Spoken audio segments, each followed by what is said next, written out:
മലയാളത്തിൽ ഒട്ടേറെ super hit ചിത്രങ്ങൾ നിർമ്മിച്ച ബാനറായ ഗുഡ്വിൽ എന്റർടൈൻമെന്റ്സ് അടുത്തിടെ സൂപ്പർ ഹിറ്റായ ആസിഫ് അലി ചിത്രം കിഷ്കിന്ത കാണ്ഡത്തിന് ശേഷം നിർമ്മിക്കുന്ന പുതിയ ചിത്രമായ നാരായണീന്റെ മൂന്നാൺമക്കൾ ഒഫീഷ്യൽ ട്രെയിലർ പുറത്തിറക്കിയിരിക്കുകയാണ്. മമ്മൂട്ടിയാണ് ട്രെയിലർ മമ്മൂട്ടി കമ്പനി പേജിലൂടെ പുറത്തിറക്കിയിരിക്കുന്നത്.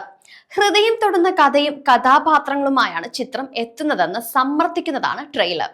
ശരൺ വേണുഗോപാൽ രചനയും സംവിധാനവും നിർവഹിക്കുന്ന ചിത്രത്തിൽ ജോജു ജോർജ്, സുരാജ് വെഞ്ഞാറമൂട്, അലൻസിയ ലോപ്പസ് എന്നിവരാണ് പ്രധാന കഥാപാത്രങ്ങളായി എത്തുന്നത്.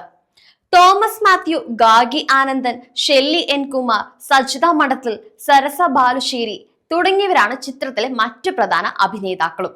കൊയിലാണ്ടിയിലെ പുരാതനവും പ്രൗഢവുമായ ഒരു കുടുംബത്തിലെ നാരായണി അമ്മയുടെ മൂന്നാൺമക്കളെ കേന്ദ്രീകരിച്ചാണ് ചിത്രം അവതരിപ്പിച്ചിരിക്കുന്നത്. സുരാജ് വെഞ്ഞാറമൂടാണ് ഇളയ മകനായി ചിത്രത്തിൽ എത്തുന്നതും. ചിത്രം ഫെബ്രുവരി 7-ന് തിയേറ്ററുകളിലെത്തും.